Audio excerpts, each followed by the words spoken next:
I'm Carlos Estevez, and this is SEO in 2024, Additional Insights.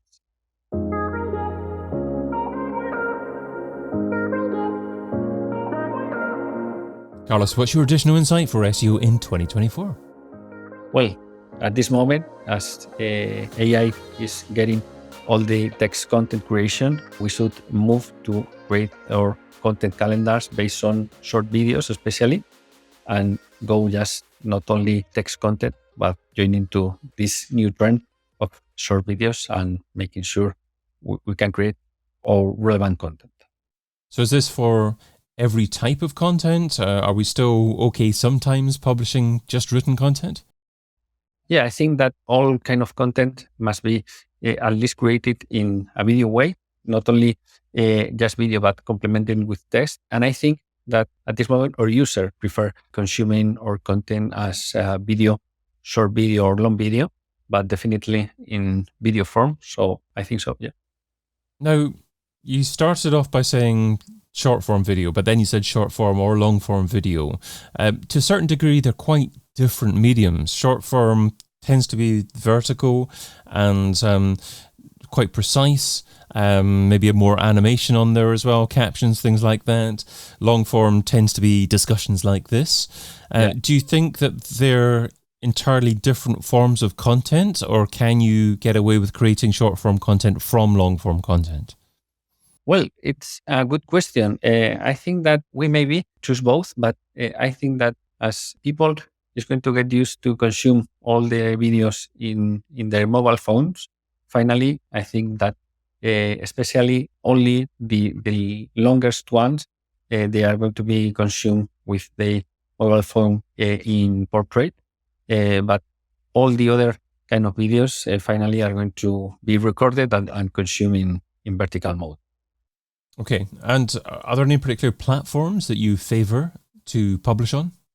Well, at this moment, I think that anyone that is publishing their short videos in TikTok is feeling and getting this incredible organic reach that I couldn't see, for example, only from Facebook, maybe more than 10 years ago. And I think that at this moment, the best platform to publish video and get results is publishing it in TikTok. So are there many types of businesses that tend to be successful on TikTok, or is it only certain types of businesses? Well, it depends on how do you want to create your video content there. But when I started creating content in TikTok, I see that there's not only that kind of content that maybe you think that is not for your brand. For example, there's a lot of interesting content for how to do things. There's a lot of content about digital marketing. So it's not just people dancing and singing and doing this kind of trends, but also they have really high value content there. And it's just the TikTok algorithm, the one that is going to show your users the content that they want. Maybe it's okay that you are seeing a specific kind of videos, and then the algorithm is switching to more brand-like ones or more elaborate, not just funny content. And I think that platform can fit in almost any brand. So from an SEO perspective then, how do you measure SEO success from content that's published on TikTok?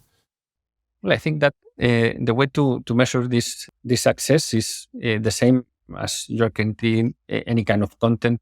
For example, you create text content, the way that you are going to measure is the same that if it's video. For example, if your main goal is just to drive traffic to your website, instead, for example, of people reading an article, it's going to be people watching a video. But the goal is going to be the same. But also, if you are a brand that you are selling a product or a service, you can also use this video in order to help users to decide or choose your product or your service. And in that part, you can to measure how this video has participated in your conversion funnel.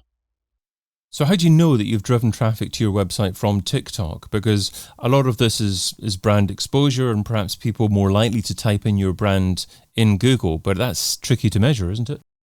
Yeah, that's a really good question because the main problem that the TikTok platform has at this moment is that you can place a link in any of your videos. So it's a bit tricky that you have to use your profile link there using or a link tree or whatever platform, even your website.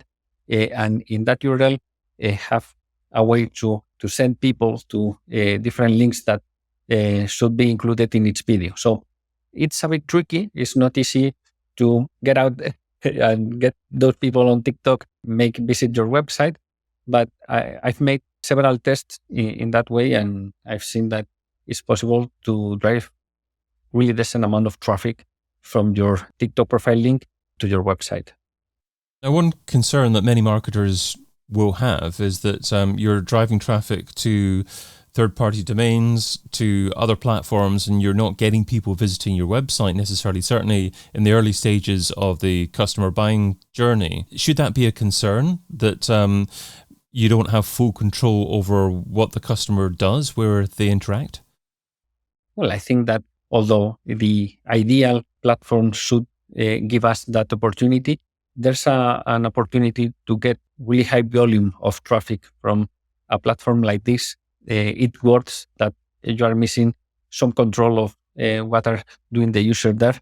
If finally you are getting brand searches in other search, or finally improving your sales, at least I think it's not really possible to track all of users in all their different platforms that they are using.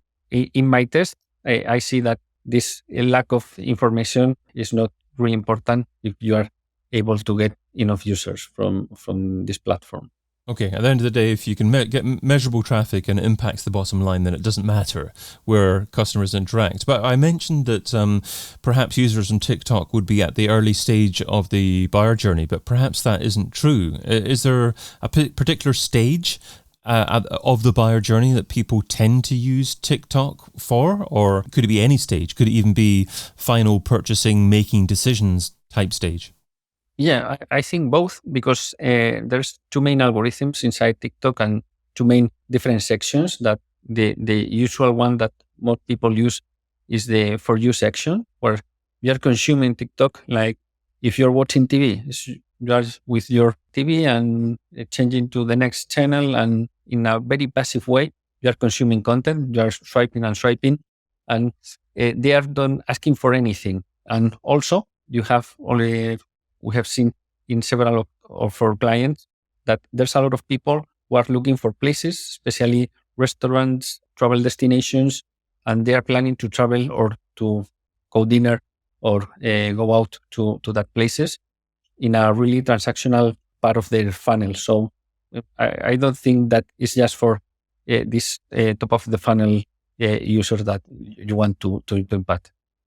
Okay, and we're majoring on TikTok here, but there are other short form video publishing opportunities such as YouTube. Even nowadays, X is changing a bit. You can now publish longer form video on there as well. There's potentially Facebook or Instagram or other platforms. What would be the second most prominent platform that you'd like to recommend or have found value in for your clients? Yeah, for us, after TikTok is YouTube, because if you are focused on getting users, especially from search, YouTube should be your second channel, because it's the easiest way to complement your website with an external platform, and you can grant using that they are going to rank, because Google is promoting a lot. Are you publishing the same videos on there, or is it an entirely different type of video that you're publishing on YouTube? What we've seen is that in YouTube, it works better with videos that the user are looking for them. For example, both YouTube search and Google search are the main way of getting user view your content, unless you are a big influencer and you have a lot of community that are waiting to watch your video. So what we are using is more SEO related to SEO content strategies, YouTube, and a mix of that, not so SEO, so thinking more in what people would like to see for TikTok. So how do you start to build a video SEO strategy? Well, I think that in first place, you have to know or to guess what your users want to see.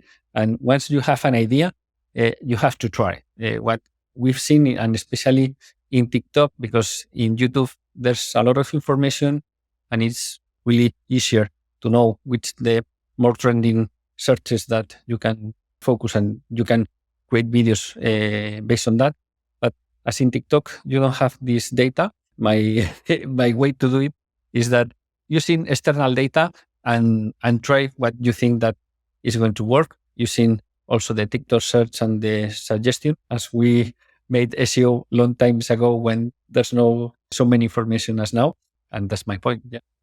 Great. And I love the way that you said guess who your user is to begin with, because it's all about just establishing a hypothesis. Maybe that's a fancier way to say it, but you don't know necessarily who your ideal customer will be. And you can either spend a long time in theoretical market research, or you can actually get started, just get published and get that data in there so you can actually see who is interacting with your content.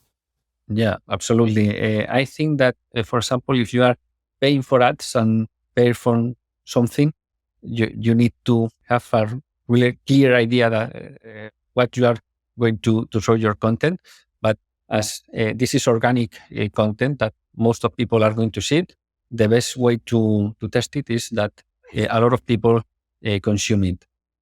And do you also use this as a way to produce content for your own website? Because you could produce videos, you could produce the transcript from a video, you could publish the transcript on your site. You could get AI to create a blog post from your transcript potentially as well. So, I mean, do you have a follow-up strategy to produce written content like that?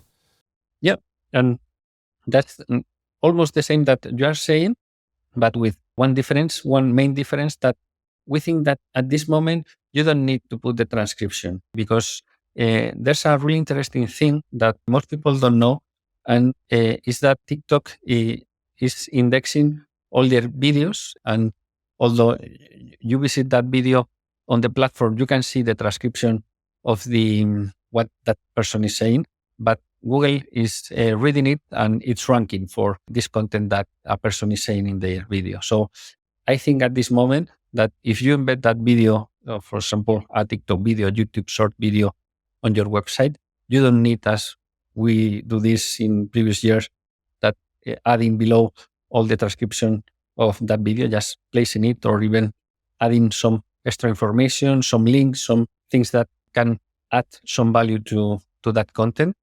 And I think that that's the best strategy. And one thing that we say to our clients here in our agency is that creating content, it's hard. You are investing maybe not much money, but a lot of time. And you have to not just use it like a one-shot content that you just only publish it in a website or in a platform, and try to get the most of each content. The challenge with competing online nowadays is there's so many brands doing the same thing as you're trying to do, much more competition than there used to be.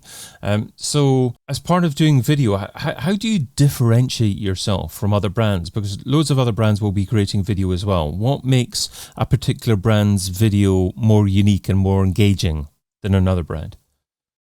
What we are using at this moment for this is that not the brands create content for themselves, but people create content for the brands. So customers and potential customers. Not only customers, but also other content creators that maybe can fit in their user target. So influencers in their marketplace, yeah. Yeah. For example, not just creating as great production of video with a lot of edition, but also real people talking about the brand, although it was paid by the brand. We think that it's a really successful way of differentiate yourself from other brands. Great. Okay, well, you've shared what SEO should be doing in 2024. Now let's talk about what SEO shouldn't be doing. So what's something that's seductive in terms of time, but ultimately counterproductive? What's something that SEOs shouldn't be doing in 2024? I think SEOs shouldn't keep improving all their URLs by adding text to them as if the longest text in the URL is going to be the better rank for Google, for example. So what we have seen and especially in the last updates, is that you don't need a lot of content in each URL, and you need to answer the search intent in each keyword you want to rank for. So stop adding and adding text, optimizing by adding text, and instead of that, start removing of this extra text just made for Google. And I think you are going to see your ranks improve. It's tough. When do you know to stop tinkering with a page? For instance, if you've got a page that's ranking at the bottom of the page 1 of Google's SERP, should you be tinkering with that, removing content from it to try and get it to rank higher? Yeah, I think that if you haven't done this before, you should start in all of that. You are not getting clicks. One thing that we see in your agency and say to our clients is that if you are not getting clicks from a query, it doesn't mind if it's rank 5 or 50. We need to do some changes there. And instead of adding more text to optimize it, try to remove it and see what happens. I guess that maybe if you are over-optimized, you are going to improve your rankings. Carlos Estevez is COO at Internet Republica, and you can find him over at internetrepublica.com. Carlos, thanks so much for adding your additional insight to SEO in 2024. Thank you, David. I've been your host, David Bain. You've been listening to an episode of SEO in 2024 Additional Insights, a Majestic series that complements the original SEO in 2024 podcast, video series, and book. Find out more at SEOin2024.com.